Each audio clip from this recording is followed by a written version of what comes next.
All right, good evening and welcome back to the Coach's Corner. With me as always is the coach Ian Bain. My name is Kevin Pop and let's get right at it. Coach, tough loss on Friday. Yeah. Weather, big factor? No factor? It was definitely a factor, Yeah, but it was for both teams. yeah, it's definitely a factor. The way that it played out, just with the possessions, and actually impacted field position, I think, the most. We were kicking into the wind for 2 quarters, so I think every drive that they had was about midfield or better. Whereas when they were kicking, they had the wind. So on top of having a great kicker, even their punt game was a little bit better. And when we had to try to flip the field or turn the field, even though I think we have a good kicker and a good punter, a little more difficult kicking into the wind. So that certainly made it a more difficult task. The weather played a role, but we needed to coach better and play better too. So the game starts off fairly well. Defense holds for 3 plays. Brings us to our play of the game. And that would be Jack Nally's interception of Musette on 4th down. No, on 3rd down. Yeah. It flips the field. Momentum completely changes. Solid play. Yeah, good coverage, good read. Pretty good all the way around.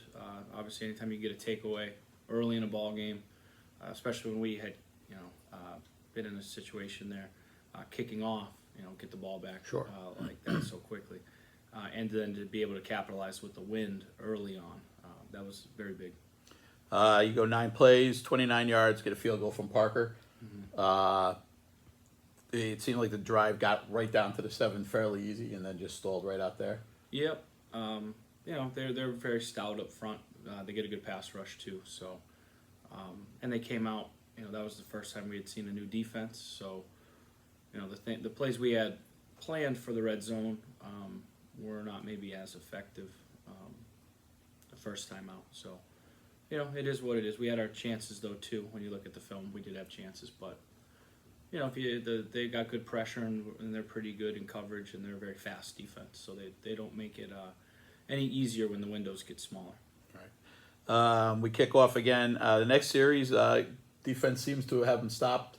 Fake punt goes for 30 yards probably on 4th down. Momentum changer there. Yeah, no question there. We didn't even have a guy back deep either. That's the thing that really is troubling with that play by us, is we didn't even put a guy back to return the kick. We were up in punt safe to stop a fake, given the situation and where they were on the field and kicking into the wind as they were. For them to punt wouldn't have made a ton of sense necessarily, but it is what it is. They go down, they get a field goal from the Bolt, and the problem with that is that it kills the rest of the quarter, and now we're fighting the uphill battle. So 3-3, the Bolt hits a 41-yarder. Yeah, and at that point the field had flipped, so he was actually kicking with the wind at his back, right, which he probably would have made the kick the other end of the field anyways. But good all-around kicker. Yeah, very good. Nice to see you raised a little money for cancer research too while we've at it. Yeah.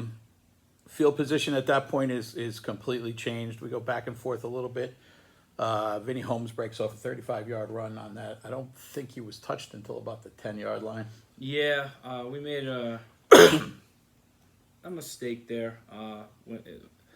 We would classify that play as an isolation type of play, whether it was or wasn't exactly scheme-wise. But anytime we get that type of surface out of the run game, whoever takes on the lead block, we need to spill to an overlap defender. And in that case, we had a safety in the area, but we didn't quite execute the way that we needed to, really on any level. So, when you give a kid like that, even if it's a yard or if it's a foot, it can be detrimental to your cause. And obviously he punched it in at that point.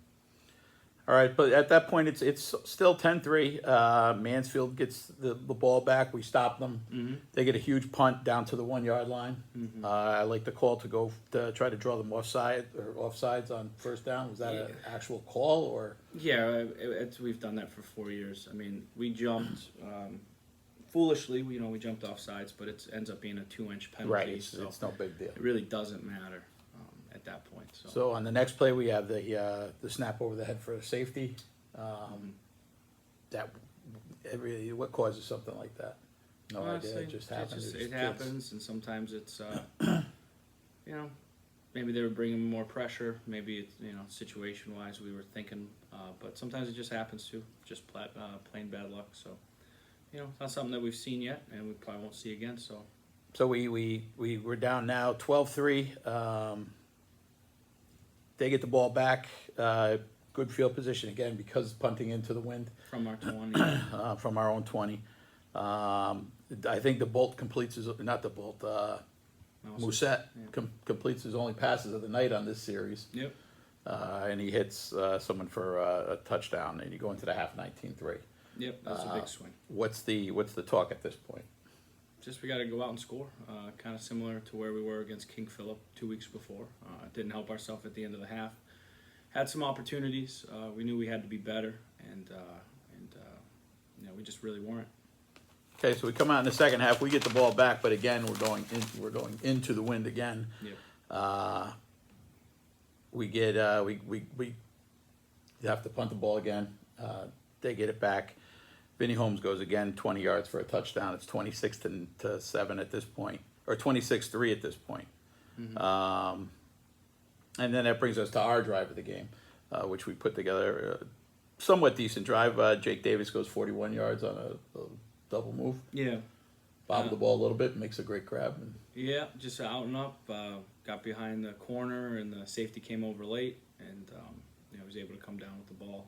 He did make it a little interesting with the bobble, but that's okay. And we got it. We get to 4th down and 2, and Palmieri gets 4 tough yards to get a first down and keep the drive alive. Tommy then hits Jake again for a 20-yard touchdown, and that gets us to 26-9. Unfortunately, the next play is the kickoff, and I think we kick it down the middle, and he goes 85 yards. Yeah. Kicking it, I mean, again, you're kicking into the wind, so it's going to be short. Kid like that's a good runner. Yeah, he probably wasn't supposed to get the ball, but that happens, and he's a good player. We didn't do a very good job in coverage. We didn't do a good job tackling, pursuing. Bad angles, just really bad all the way around. All right. And at this point, Mansfield can then pin their ears back. Yeah. They're bringing the house on every play, knowing that we have to pass pretty much at this point. Scoring ends with a 65-yard touchdown. Gasparo under distress all game. Is that just a combination of a couple of new guys on the line and their line being very good? Yeah, I mean, they have a player that's probably one of the best defensive linemen in the state. So, he was a good player. He was disruptive, and sometimes too they were dropping 8. So, those windows weren't quite as big as if you're bringing 4 or 5 for obvious reasons. So, sometimes we had the time, sometimes we didn't. It just really wasn't a well-executed game plan by coaches or the players, but it is what it is. Yeah, so we touched on this earlier. I think our average starting position after the interception was right around the 20-yard line. Yeah, I think every kick was a touchback, pretty much, unless it was purposely not a touchback.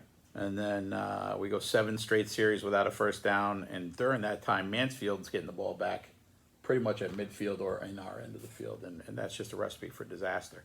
Mm-hmm. How long does a loss like this stay with you? I don't know, 2 hours. We run to Attleboro pretty quick. We don't really have time to feel bad about it. All right. Do you think the coaches and the kids feel a little extra pressure with Mansfield and KP knowing the long history that they have with them? No, I think Mansfield might be the best or second best team in the state. So, I mean, we had to play a good game to beat them. I don't think there's any more or less pressure based on who our opponents are. I mean, our 2 losses are to team that's been to Gillette 3 straight years and to Mansfield. So, I mean, not that we shrug those off lightly, but I mean, it's not like we're losing to bad teams or no, they're very football. good teams. I mean, we just got to be better. Gotta execute better. Any injuries? No. Now, Gould did not play in that game. No. Is he all right for the next week, or? He's day to day. We'll see. That brings us on to Attleboro.